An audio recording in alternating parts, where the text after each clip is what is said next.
Chrissy Hind and the Pretenders off of the latest addition to my CD collection, the VH1 Storytellers. I have to resist every time I get something in the mail from BMG or Columbia House, but unfortunately it's going to be a very bad Christmas at my house for my kids this year because I'm spending all their Christmas money on CDs. And we had Eric Clapton with Tears in Heaven before that. It was actually off of the soundtrack from the motion picture Rush.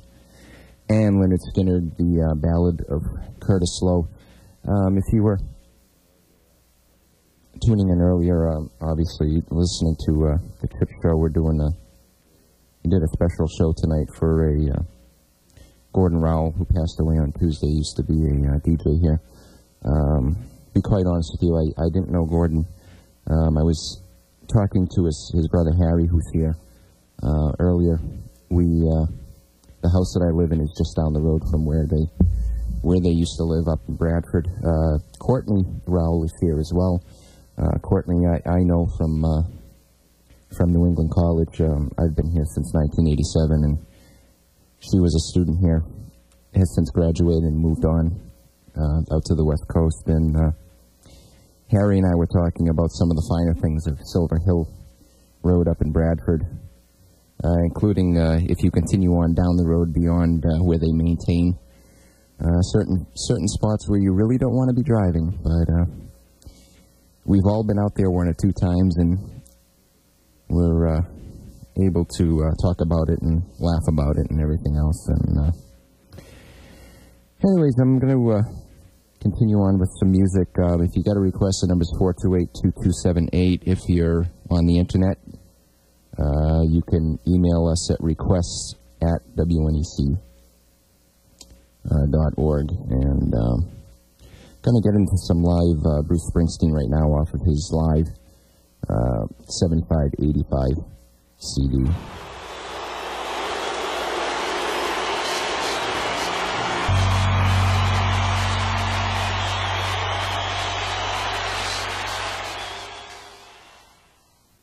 Seem to be having a little bit of a problem tonight with pushing the right button. A couple of live cuts from Bruce Springsteen, the E Street Band, off of his live 75-85 release. And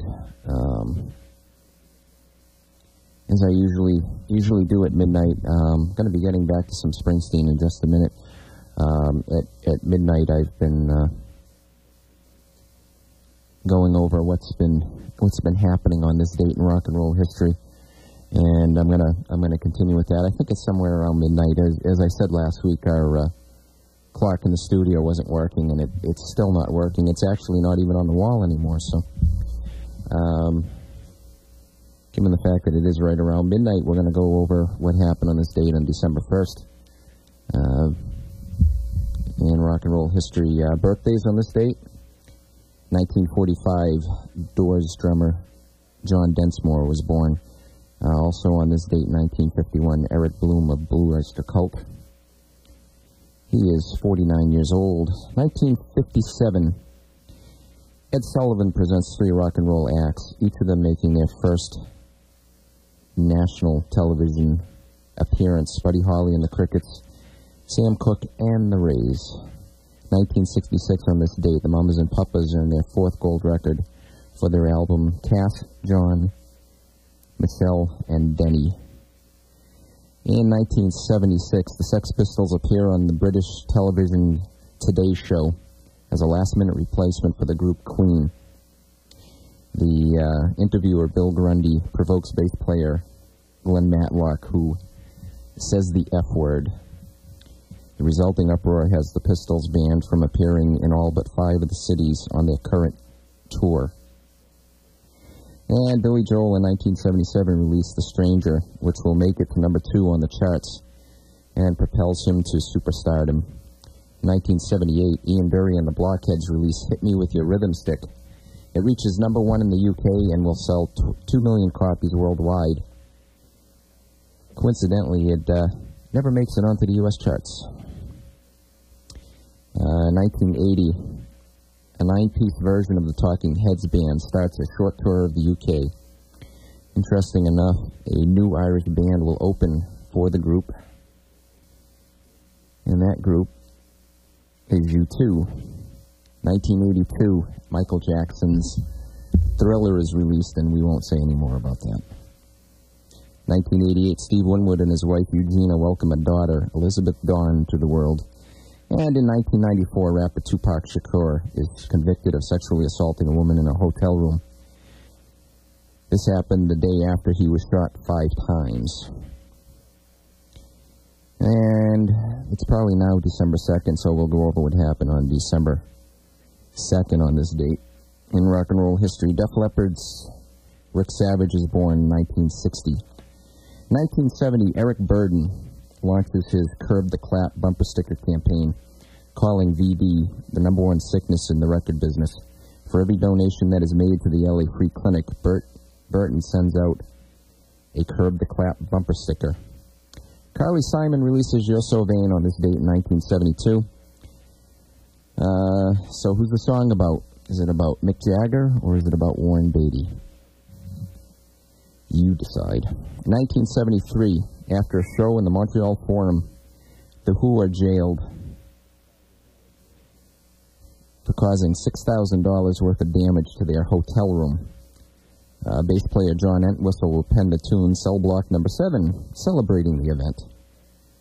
And in 1973 as well, the first opportunity to mail in ticket requests caused many problems for Bob Dylan fans. Many of the requests for his upcoming tour are stamped return to sender because there are too many of them that can be handled. In all, over 658,000 tickets are sold.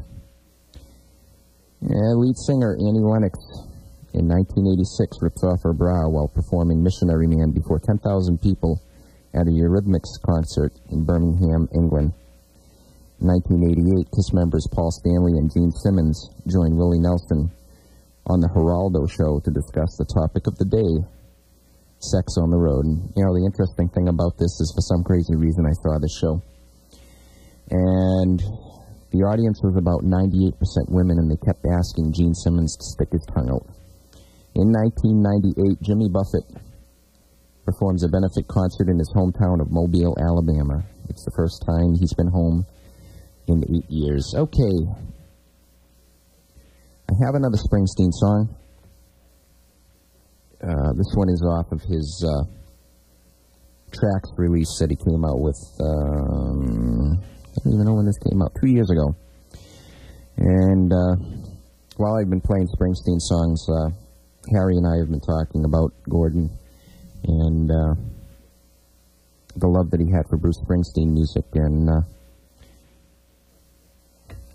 we were, talking about some of the concerts that we've been to and stuff, and some of the things that we've heard on the radio. In particular, he was talking about a track, and I think it's from 1973 or 74, the radio station WBCN in Boston.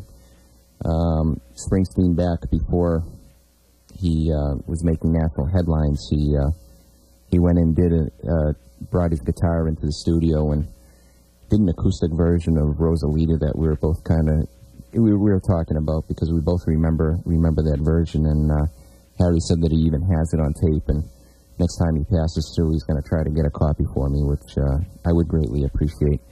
And he was looking at the track CD, and he asked me if I would play this Hard Land. This is from Harry to Gordon.